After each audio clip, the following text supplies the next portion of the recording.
Hello everybody, my name's Nicola and welcome back to my channel.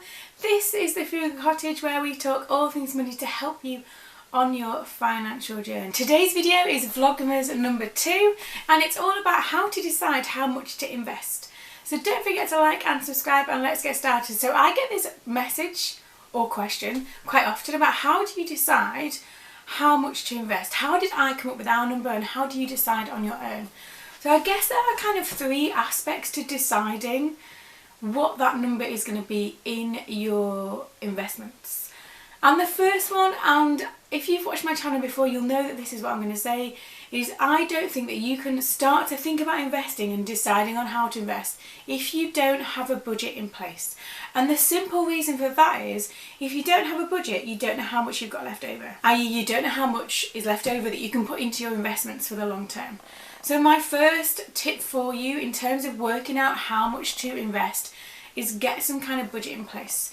So I'll leave a link below to my recent Budget With Me video and also the zero-based budget method, both of which will explain how we budget. But you need to have some kind of budget. It doesn't need to be complicated, but you need to know your income, take away your expenses, hopefully leaves you with something left over. And that's the kind of number that you can start to think about in terms of how much should you personally be investing. Because remember, your number, the number that you're left with, might be really different to my number, might be really different to another blogger's number.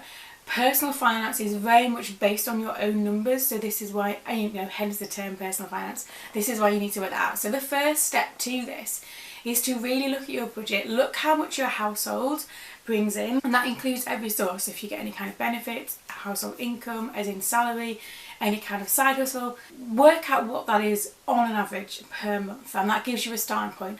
Then look at all your direct debits and your variable expenses and see what that comes out with.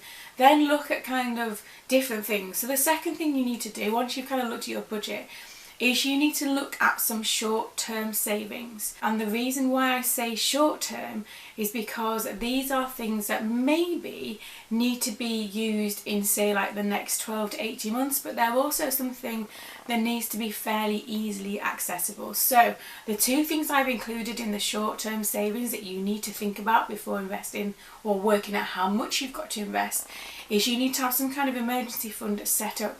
And you should also have some kind of sinking fund / saving pot for other things. So emergency fund, clues in the title. I'll leave a link below about emergency funds. But emergency fund is there for you in an emergency. Sinking funds are things that you might need to pay for in the next 12 months that are kind of maybe more one-off. So say you've got a car, then the car remittee might be in there. I'll leave a link below to the 6 sinking funds I feel that you should have in your budget. But they're the short-term savings, things that you are preparing for in the not too distant future. And when you've finally got through all of that, which shouldn't really take you that long, but it might seem like quite a lot, then you can think about investing. So the 2 things to think about here: investments should be for the long term, so at least 10 years kind of plus, to iron out those kind of bumps in the road, if you like. And also the savings that you put, or the money that you put into investments, should not be touched at any point. Hence why you need to work out how much you are comfortable with putting aside. Now, I've got an experimental portfolio with free trade where I put in £10 a week. I'll leave a link below to my latest one of those. That is how much I felt comfortable with to begin with in that specific portfolio of mine, and that seems okay. So £10 a week doesn't seem like a lot, but actually over time that should add up to, say, 10 years, that should add up to a fairly decent kind of lump sum, if you like. But in terms of kind of part of your budget, 10% seems to be suggested as a starting point for investment. So 10% of your household income should go into some kind of long-term savings, whether that's investment or retirement.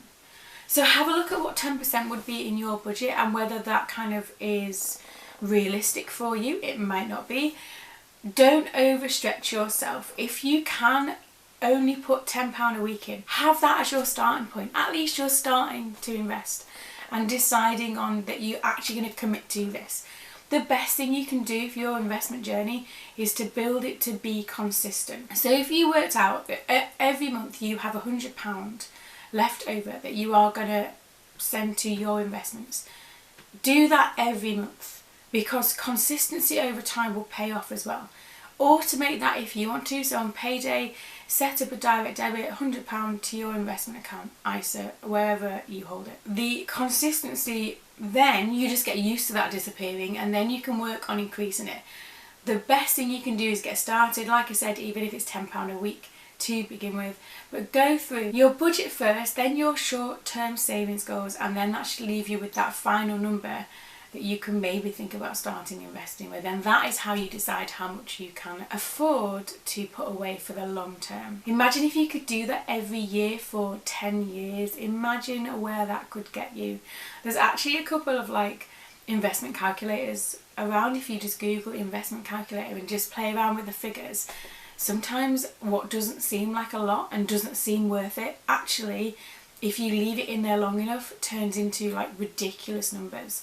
So have a look, have a go, let me know, let's get you investing, even if it's just £10 a week to begin with, especially in this kind of time where things are probably seem like more expensive at the moment. And that's it, that's my second video for Vlogmas done, how to decide on how much to invest. Do you agree with me? Do you have any other tips on how to work out how to invest, or how much you are able to invest given your own circumstances? Let me know in the comments below. As always, thanks for watching, don't forget to like and subscribe, and I will be back tomorrow with Vlogmas day 3. See you soon.